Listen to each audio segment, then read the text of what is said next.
오늘 임명받으신 분들을 오늘 처음 임명하니까 익숙하지 않습니다. 그래서 일부러 자꾸 불렀어요. 집사님.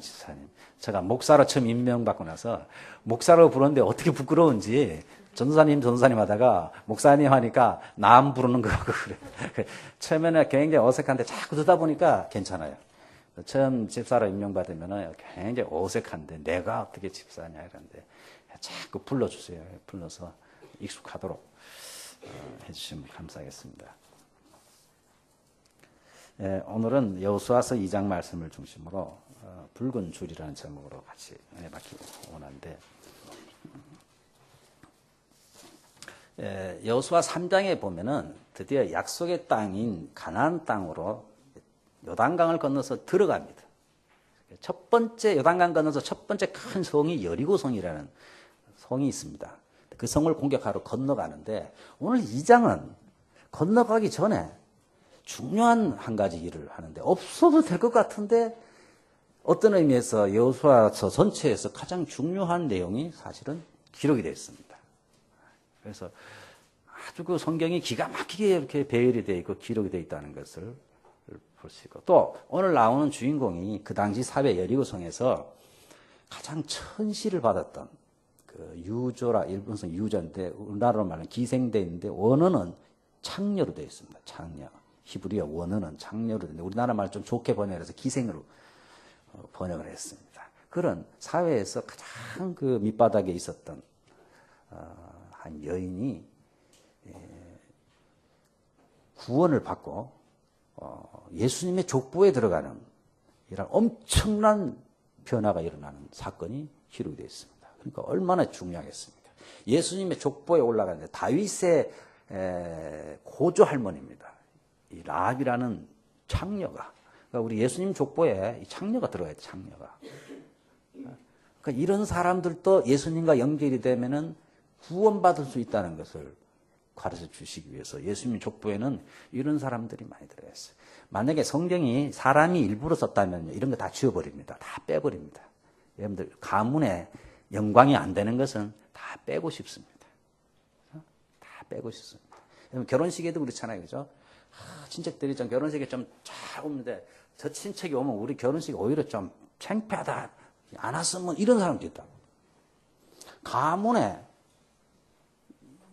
이 큰 부끄러움을 가질 수 있는 이런 사람인데 예수님이 족보에 마태복음 1장 5절에 떡 들어가 있습니다. 이 사건이 그 정도로 중요한 사건인 것이 도대체 뭐 때문에 그래 하는가.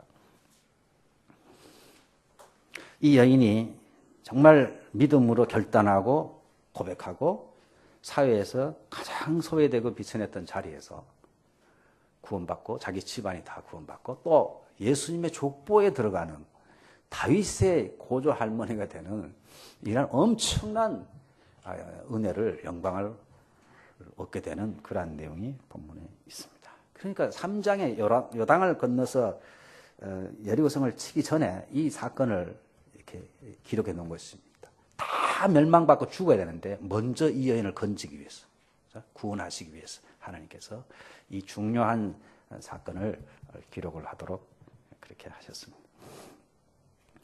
오늘 2명의 정탐꾼을 보냅니다. 여호수아가 시딤에서 2사람을 가만히 보내면 옛날 성경은 가만히 보내면 되는데 개정 성경은요 가만히라는 걸 싹 뺐어요. 가만히 빼버렸어요. 번역이 좀 잘못됐어요. 지금 새로. 그러니까 번역하는 사람이 거기까지 신경을 못. 일본 성경은 희속관이가 들어가 있고 다른 성경은 다 몰래 살짝 보냈다는 게 있는데 지금 개역 개정에는 그게 없어요. 그래서 근데 번역하는 게 굉장히 어려운 것입니다. 사실은 원어에는 그게 있단 말이죠. 몰래 보는 게 중요합니다. 몰래.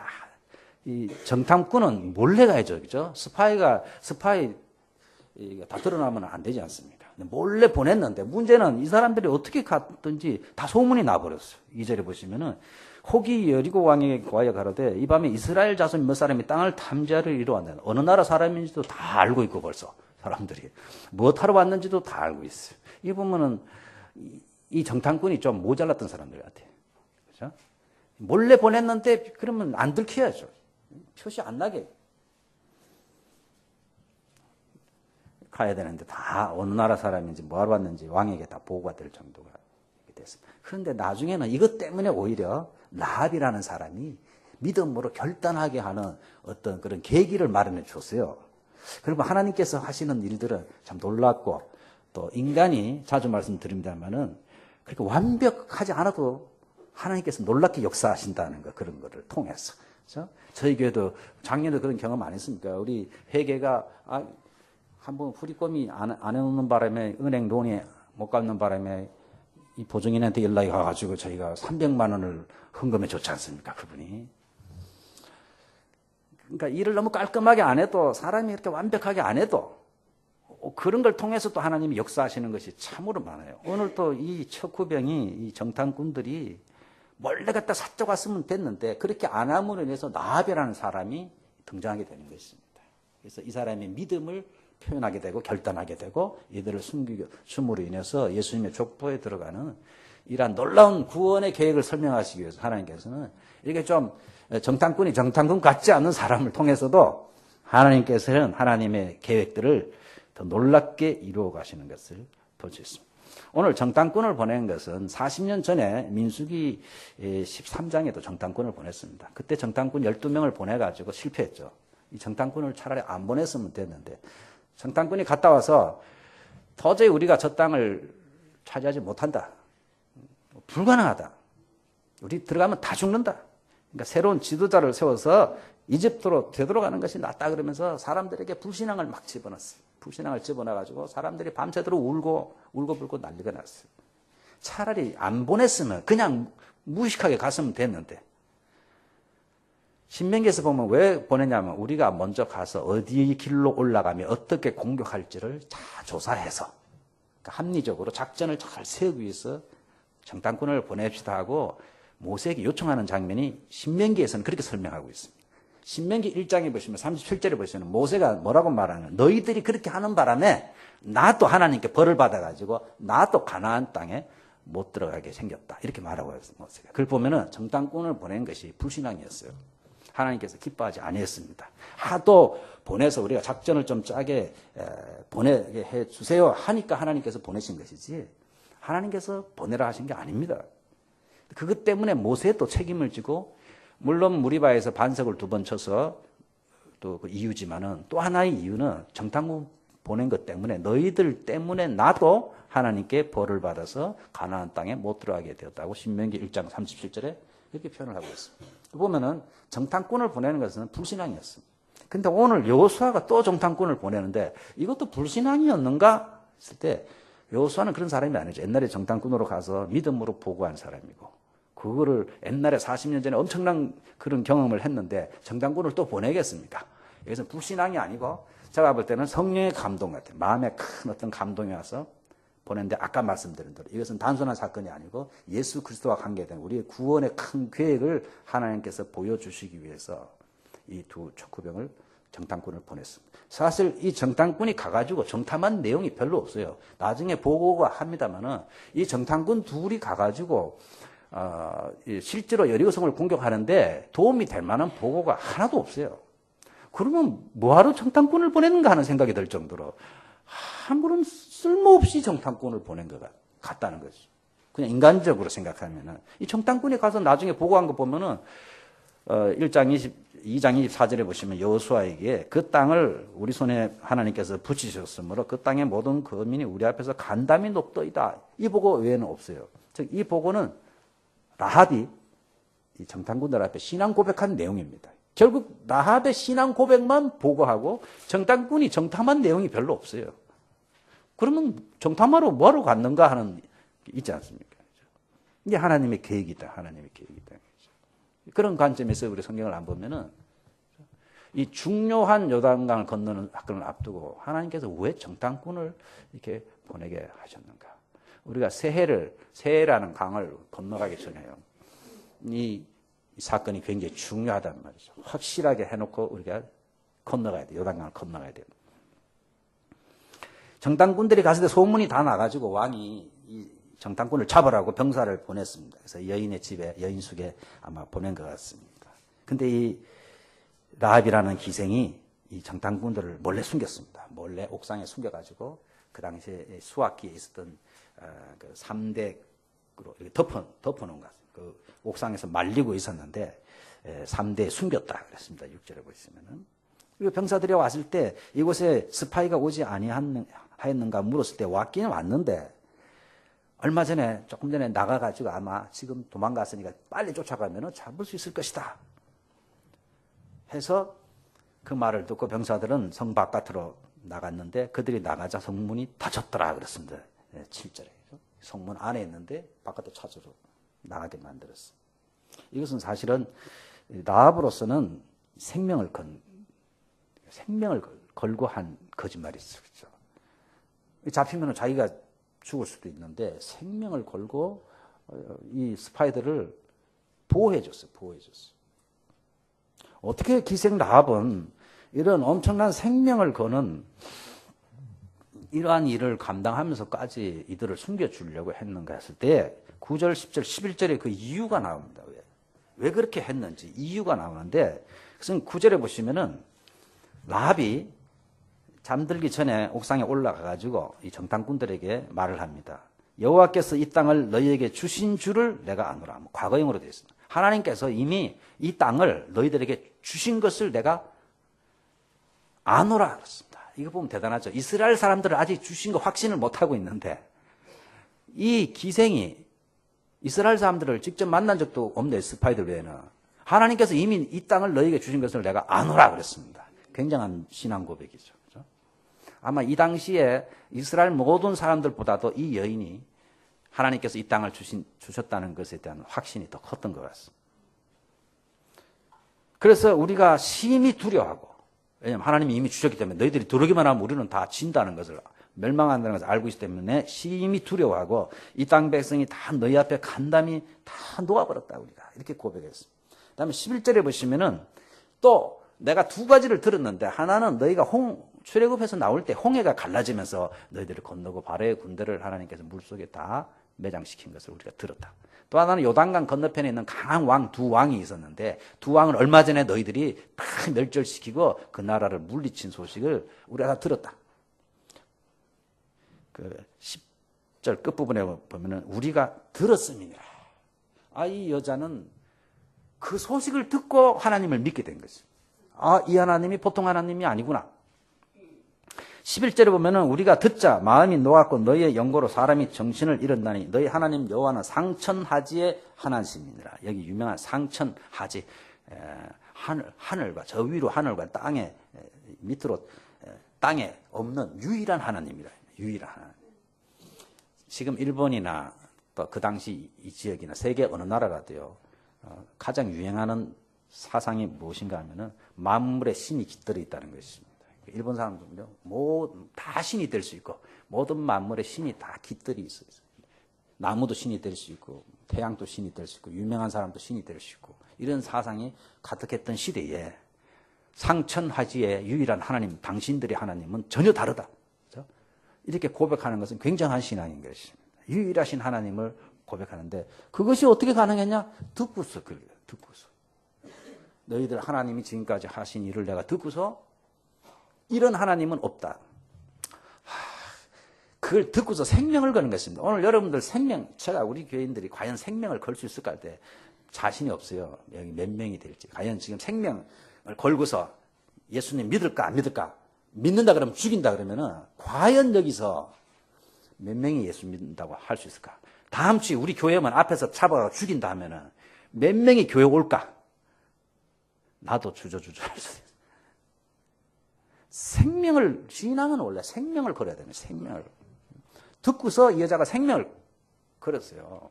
근데 우리는 들을 정도가 아니고 신구약 성경 다 가지고 있고 예수님도 이미 오셨고 이때 예수님 오시기도 전입니다. 예수님도 성령님을 우리에게 주셨고 다 해도 안 믿습니다. 생명은 그냥 온갖 핑계 다 대고 온갖 이유 다 대고 온갖 불평 다 하고 그래서 보면 뭐 신앙생활 하는 건지 신앙생활 안 하는 건지 신앙생활 하는지 안 하는 건지 모르는 사람이 대부분입니다 지금.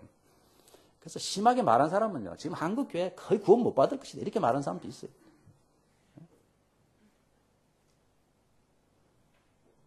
근데 이 여자는 소문만 듣고 인터넷도 없던 시대에 그죠?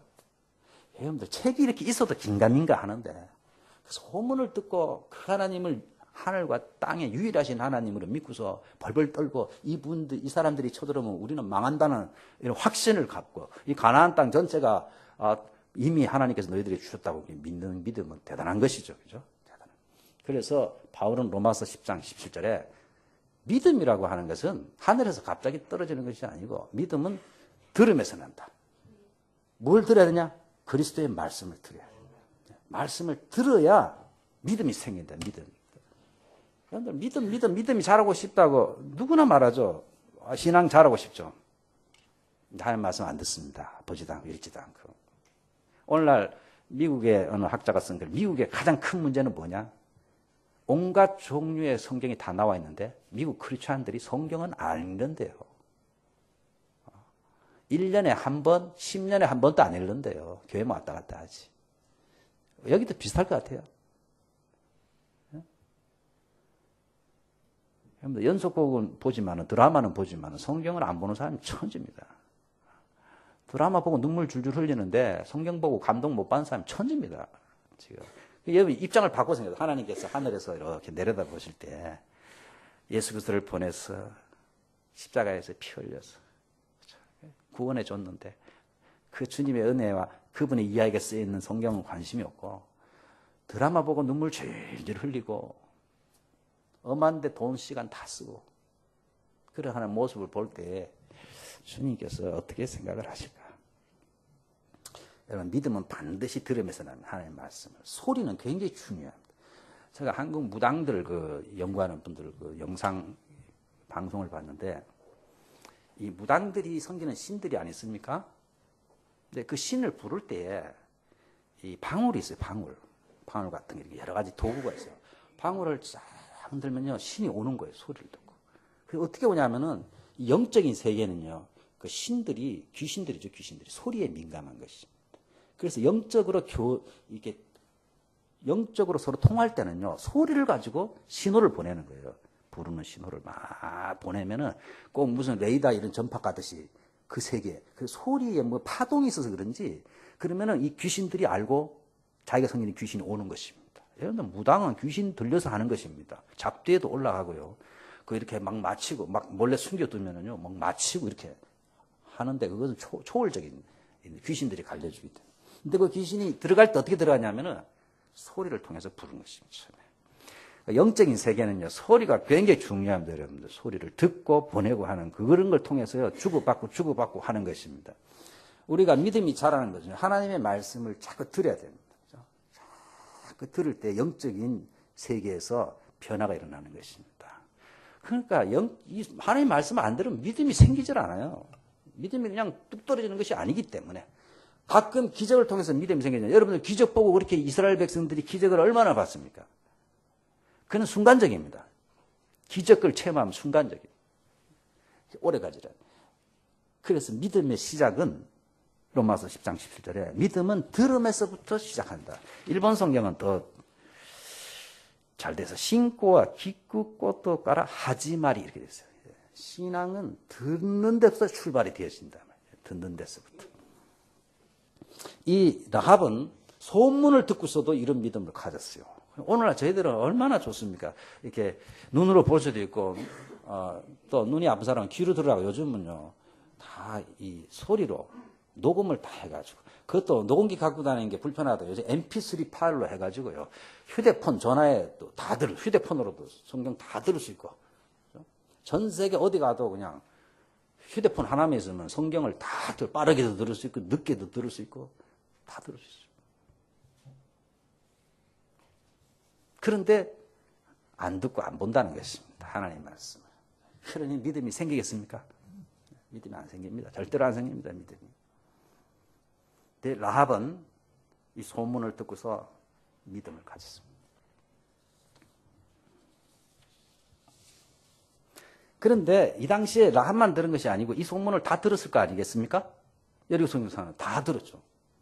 다 들었는데 믿음으로 이렇게 반응한 사람은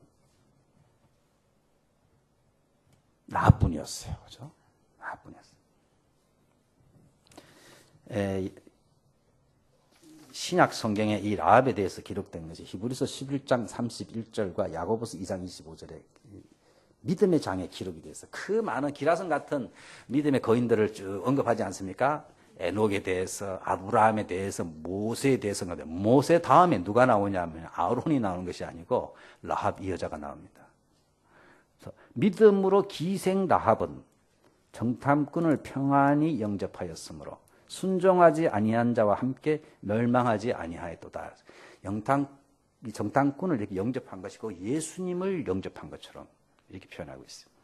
야고보서 2장 25절에도 이와 같이 기생 라합이 사자들을 접대하여 다른 길로 나가게 할 때에 행함으로 의롭다 하심을 받은 것이 아니냐 하면서 이 기생 라합의 이 정탐꾼을 받아들인 행위를 아주 그 의롭다고 이렇게 믿음으로 한 행위라고 이렇게 표현을 하고 있습니다.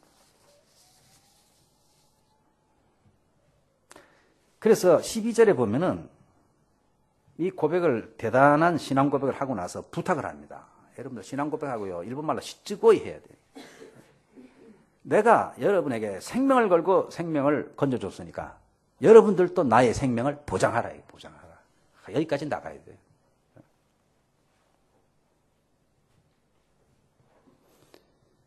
우리 생명을 죽는 데서 건져내기로 이제 여호와로 맹세하고 진실한 표를 내라. 확실한 증거를 달라. 일본 성경에는 다시카나 쇼코 이렇게 됐어요. 확실한 증거를 나에게 달라. 대충 하면 안 됩니다. 이 생명에 관한 건요. 여러분들 허리멍텅하게 있어서는 안 됩니다. 허리멍텅하게 있으면요. 나중에 확실하게 구원 못 받습니다. 이 여자도. 그러니까 확실하게 표를 해라. 너희들이 공격하다가 잊어버렸다 그러면 자기만 손해잖아. 그러니까 확실하게 맹세를 하고 하나님 이름으로 그다음에 우리를 구원한다는 확실한 표시를 달라. 표시를. 성경에 그런 거 많습니다. 유다의 며느리 다말도 그죠? 확실한 표를 달라. 도장하고 주잖아요. 나중에 모른다 소리 못하게 하려고 확실한 표를 증거를 요구하는 것입니다. 그래서 이 정탐꾼들에게 진실한 표를 달라. 여러분들 새해를 맞이하기 전에요. 우리를 구원해 주시는 확실한 표를 주세요 하고 여러분들 확신을 가져. 특별히 구원에 관한 확신을 가져야 돼요. 구원에 관한 확신은 생명의 삶에서 공부하는데 기억나십니까? 어디에 나옵니까? 구원의 확신에 관한 성경 구절? 다 까먹었습니까? 요한 1서 몇 장입니까? 절대 잊어버려서는 안 되는 세 구절이 있어요. 구원의 확신에 관한 내가 영어까지 막 그때 쉬운 영어로 같이 보라고 그랬는데 이순영 선생님 생각 안 나세요? 요한 1서 5장 11, 12, 14. 하나님께서 우리에게 영생을 주셨는데 이 영생이 그의 아들 안에 있는 것이다. 그래서 그의 아들이 있으면 영생이 있고 아들이 없으면 영생이 없다. 내가 이 요한 1서를 기록하는 목적은 너희들이 You have eternal life. 영생을 이미 가지고 있다는 것을 확신시켜 주기 위해서 썼다. 너희들 자신은 지금 빌빌해가지고 구원받은지 안 받은지 모르고 있지만은 예수님을 영접했다면 너희들은 영생이 있다. 영생은 예수가 있느냐 없느냐 그거 하나만 가지고 판단하겠다. 그 중요한 구절입니다. 그거예요. 요한 1서 5장 11, 12, 13은 구원에 관한 가장 중요한 기록이 거기에 나와 있어요. 잊어버리는 건 자유입니다만은 그래야 저도 이렇게 설교도 똑같은 설교를 해도 되죠. 근데 자유입니다만 여러분들 신앙이 흔들립니다. 이단이 와서 찍적거리면 다 흔들립니다. 지난번에 말 홍해선이 빗나갔잖아요. 14일날 전쟁 터진다 그러는데 뭐라는 줄 알아요? 지금 또 나와서 등장해. 한참 가만히 연구를 했나 봐. 와서 지난주에 뭐라고 말하냐면은 해외에 피난한 사람들이 열심히 기도했더니 하나님께서 이렇게 다 터지게 안 하고 땅굴이 들어와 지금 다 밑에 기다리고 있대. 20만 명이. 땅굴 속에 있대요 지금. 또 그렇게 또 말을 꾸미더라고. 그래서 그분이 참 이해를 못하겠어요. 그래가지고 사람들을 막 흔들리게 하면서 자기 말을 안 들으면은 구원 못 받는다 그러고 지옥 간다 그러고 목사들은 막 지옥 간다 그러고 온갖 이단들이 다 나와가지고 또 충격적인 제가 그 천국과 지옥 관점 조심해야 되는데 그 한 분 보니까 오카노 목사님이 지옥에 있더래요. 우리 한국에서 가장 존경하고 했던 오카노 목사님 사랑에게 돌아가셨죠. 가장 지금도 존경받잖아요. 참. 근데 그분이 지옥에 있는 걸 보고 왔대. 그러니까 너희들 그렇게 믿으면 다 지옥 간다. 이렇게 가르친다. 그래서 여러분 구원에 관한 거 다른 건 몰라도 구원에 관한 것은요 확실하게 붙잡아야지 안 흔들립니다. 그런 사람들 밑에 가가지고요 그 분이 미국에서 도망가 전쟁 안 났는데도 밑에 목사님들하고 아멘 아멘 하고 막 난리더라고 아직도. 그러니까 성경을 안 보고 말씀을 안 붙잡고요 자꾸 이 소리 보고 뭘 환상 보고 이러니까 귀신이 무슨 짓을 못합니까? 귀신이 무슨 짓을 못합니까? 하나님께서 영생은 그 아들 예수 그리스도가 있느냐 없느냐로 판단하겠다는 거죠. 행위가 아니고. 예수님을 영접하면은 영생이 있고 예수님 영접 안 하면은 영생이 없다. 그래서 제가 예문을 그때 들었죠. 실력이 있으면 대학에 붙고 실력이 없으면 떨어진다. 똑같은 말을 왜 그렇게 두 번이나 하냐. 실력이 있으면 붙고 실력이 없으면 떨어진다는 말은 대학에 들어가고 안 들어가고는 실력만 보겠다는 것이죠. 아시겠습니까? 실력만 볼 때 그렇게 말하는 것입니다. 근데 요한 1서 5장 12절에 보면은 예수가 있으면은 영생이 있고 예수가 없으면 영생이 없다는 말은 영생의 문제는 예수님만 보겠다는 하나님께서. 그래서 하나님께서 한 사람을 볼 때에 그의 일생에 여러 가지가 있지 않습니까? 그래서 잘한 것 못한 것 다 있지 않습니까? 뭘 보냐? 예수를 영접했으면은 영생이 있고 구원받고 없으면 지옥 간다. 다른 거 안 보겠다. 왜? 다른 거 보면 구원받을 사람이 한 사람도 없기 때문에. 한 사람도 없기 때문에.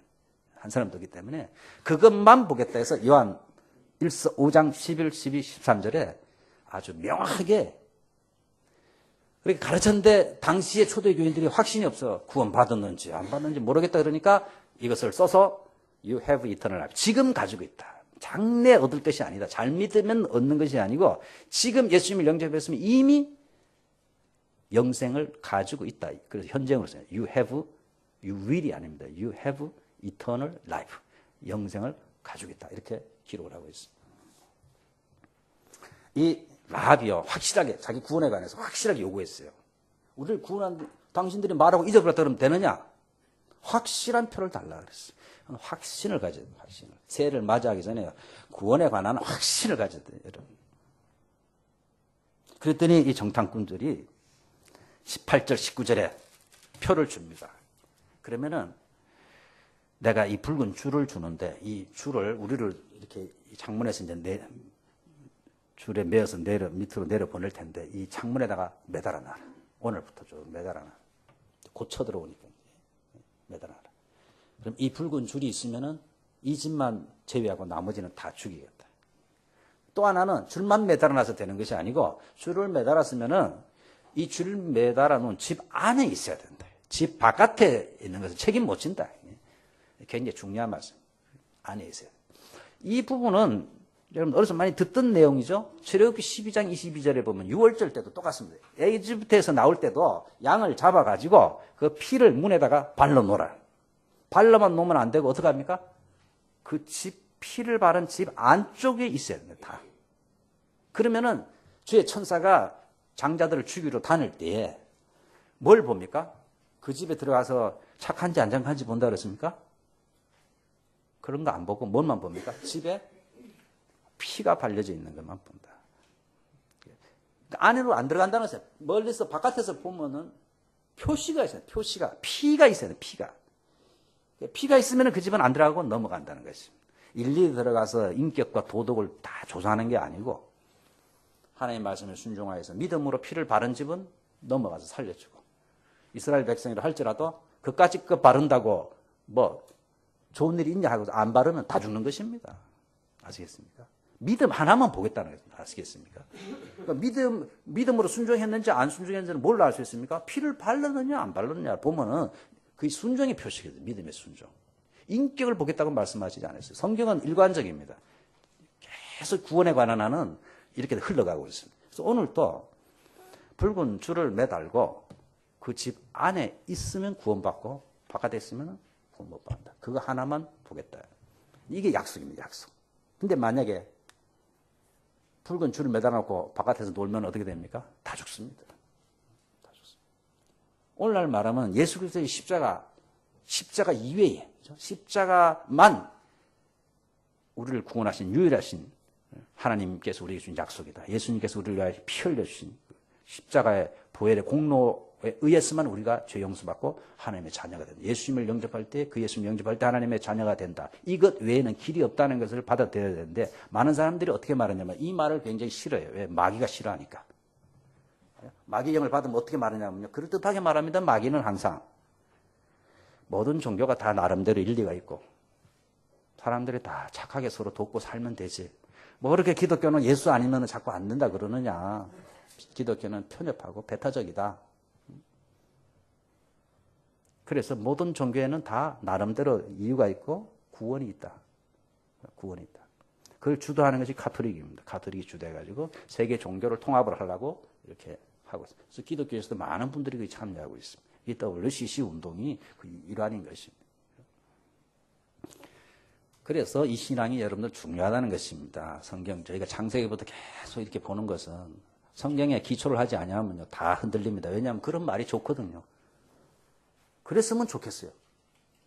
후지산에 올라가는 길이 여러 군데 아니습니까? 앞뒤로 다. 그러나 구원받는 인간의 죄 문제는 그렇게 해결되는 것이 아니라는 것입니다.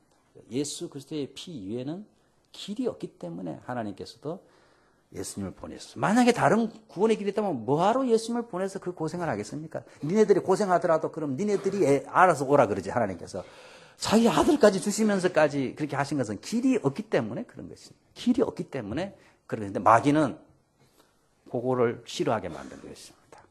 사람들이 싫어하죠, 그죠? 기독교 싫어합니다. 싫어하는 이유가 뭐냐면 기독교 외에는 구원이 없다는 게 듣기 싫다는 것입니다. 진리는 그런 것입니다. 여러분 1 더하기 1은 2밖에 없습니다. 근데 막 3이라고 말해도 그것도 혹시 될지도 모르겠어요. 이렇게 말하면 나쁜 사람이죠.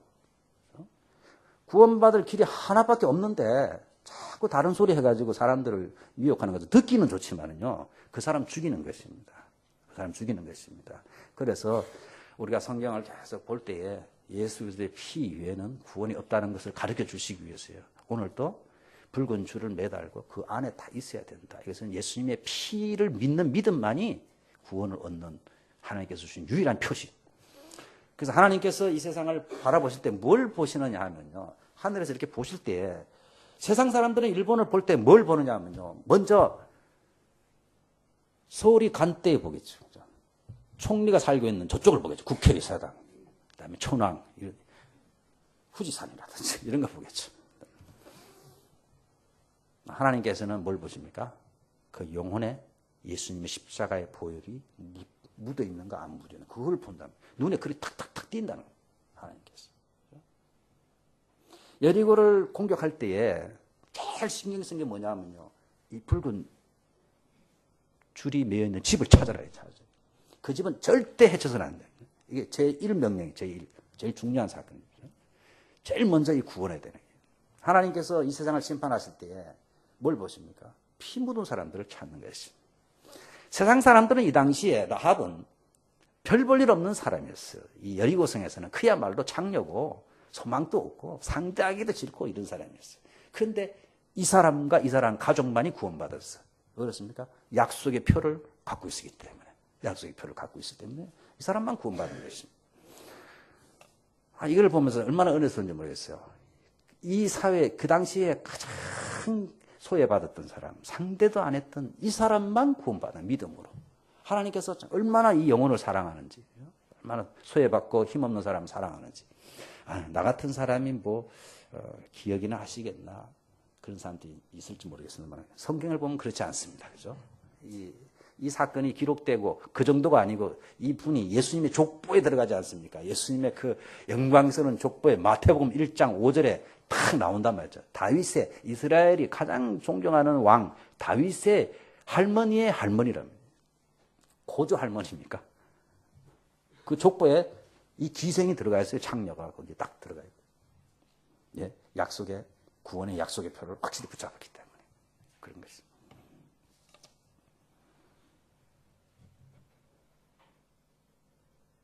그래서 정탐꾼을 파견한 것은 결국은 결론적으로 말하면요. 정탐 내용을 수집하기 위한 것이 아니고 정보를 수집한 게 아니고 이 라합이라는 여인을 하나님께서 구원하기 위해서, 그리고 구원을 가르쳐 주시고 예수님의 족보에 들어가는 이 여인을 먼저 건지고 여리고를 멸망시키기 위해서 사실은 정탐꾼을 보낸 것이지, 정탐꾼이 정탐하라고 한 의미가 하나도 없는 것입니다. 그래서 저도 가끔 우리 교회들 여러 군데 이사를 가면서 보면요, 하나님이 그 교회를 이전함으로 해서 구원받은 사람이 있거든. 어떤 때는요, 우리가 교회를 위해서 존재하는 것 같지만, 교회가 한 사람 때문에 이동하기도 하고, 움직이기도 하고 하는 게 많이 있어요. 놀라운 일이죠. 그죠? 놀라운 일. 일로 이사 온 거는 박영란 지사님 때문에 이사 온지 모르겠어요. 저희가. 하여튼 하나님께서요, 한 영혼을 건지기 위해서 여러 가지 일들을 일으키는 거예요. 여러 가지 역사가. 그러니 구원받은 저희들로서는 얼마나 감사합니까? 얼마나 감사해요. 우리가 잘 몰라서 그러죠. 그래서 제가 이제 가끔 그러자, 천국 가서 제일 먼저 하는 말이 뭐라 그랬습니까? 주로 하는 말이? 까먹었어요, 또? 왜 그럽니까? 천국 가는 게 이해가 되는 거다. 그래서 그랬구나. 그래서 그때 이사를 갔구나. 그래서 그 교회는. 그래서 그 양반이 나를 못되게 굴었구나. 그랬구나. 이게 이해가 되니까요. 그냥 계속 감탄하니까. 납득이 되는 그때. 그때 지상에서 그 못된 사람이 직장에서 나를, 이게 다 이유가 있었구나. 하나님께서 그래서 그랬구나. 그 못된 남편, 아내를 나에게 붙여준데, 그래서 그랬구나. 그때 쫄딱 망했는데, 그래서 이게 막 이해가 되는 거야. 천국 가면 모든 게 이해가 되는 거야. 그러니까 천국 가면 입구에서부터, 이 소리밖에 안 나요. 다른 말을 할 것도 없어요. 난 그래, 천국 갔다는 사람들 보고, 천국에 누구 고문을 하는데 이렇게 거꾸로 매달아가지고 밑에 뱀이 막 있고 코를 물을 뜯는 데나 나 그런 거 하나도 은혜가 안 돼. 나는 천국 가면 계속 감탄할 것 같아. 거기 자기 집 황금 보석 꾸민 집이 그러는데, 내가 자주 말씀드리면 황금 보석 꾸민 집이 불편합니다, 여러분들. 걸어다니기도 불편하고 미끈미끈거려서. 초가집이 훨씬 낫지. 그런 거는요, 우리가 주님과 함께 사는 그저 얼마나 행복한가를 인간의 말로 표현할 수 없으니까 그렇게 기록한 것이죠. 그런 물질적인 세계가 아닙니다, 절대로. 주님과 함께 하면 그런 거 아무 상관없어요. 근데 그 천국 갔다 온 사람들이 그 보고에 보면요, 자기 집은 엄청 큰데 믿음이 없던 사람 집은 조그마다는 둥 온갖 걸 다 표현해서 하나도 은혜도 안 되고 믿음에 도움도 안 돼.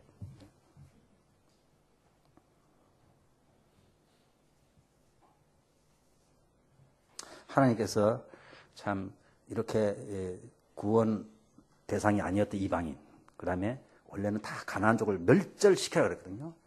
그 멸절의 대상이었어요. 그럼에도 불구하고 믿음으로 반응하니까 구원받고, 그 정도가 아니고 예수님의 족보에 들어갔습니다. 이걸 보면은 이스라엘 하나님의 백성이라고 해서 혈통 중심이 아니고요, 신앙 중심, 믿음 중심. 나중에 기본 족속도 마찬가지고요. 그 다음에 갈렙이라는 사람도 원래 이스라엘 족속이 아닙니다. 그나스 족속의 이방인이었어요. 유다를 대표하는 갈렙도 이스라엘 사람이 아니잖아요. 하나님은 믿음으로 사람을 보시는 거예요. 하나님과의 관계는 믿음으로 결정되는 거예요. 한국 사람, 일본 사람, 키가 크고 작고 돈이 있고 없고 이런 게 아니고 믿음으로 다 결정되는 거예요, 여러분들. 믿음으로 여러분은 반응하셔야 됩니다, 하나님께. 확실한 믿음을 가지고요, 생명을 거는 믿음으로 하나님께 여러분들도 반응하시고, 그리고 새해를 맞고 새해를 시작해야지. 그렇죠? 그런 믿음을 가지고, 다시가나한 믿음을 가지고, 확실한 구원의 감격과 확신을 가지고 새해를 여러분 맞이하시기를 바라겠습니다. 기도하겠습니다. 살아계신 하나님 아버지, 오늘 한 여인 라합을 참 사랑하셔서 정탐꾼을 보내사 여인을 구원해 주시고 예수님의 족보의 반열에 오르는 이런 영광을 주신 것을 참으로 감사합니다. 이 여인뿐만 아니라 저희들도 마찬가지입니다. 참 아무 소망 없었던 저희 한 영혼을 주님 구원하시기 위해서 온갖 역사를 일으키시고 온갖 사람을 붙여주시고 온갖 환경을 통하여서 저희들에게 믿음을 심어주신 것을 참으로 감사합니다. 새해를 맞이하면서 저희들도 확실한 구원의 확신과 확실한 믿음을 가지고 아버지 생명을 걸 수 있는 믿음을 가지고 새해를 맞이할 수 있도록 도와주시고 늘 하나님의 구원의 은혜에 감격하며 주님의 은혜 보답하는 삶을 살아갈 수 있도록 주여 도와주옵소서. 예수님의 이름으로